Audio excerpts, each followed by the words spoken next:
अपमानही सोसले, पण शिक्षणाचा वसमाईने कधीही न सोडले.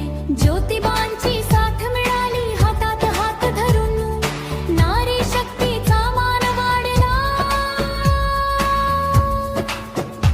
आकाशापर्यंत उडून आज शिकलेल्या मुलीमुळे क्रांतीवीर सावित्रीबाई ज्योतिराव फुले मी भारतातील पहिली महिला शिक्षिका होती.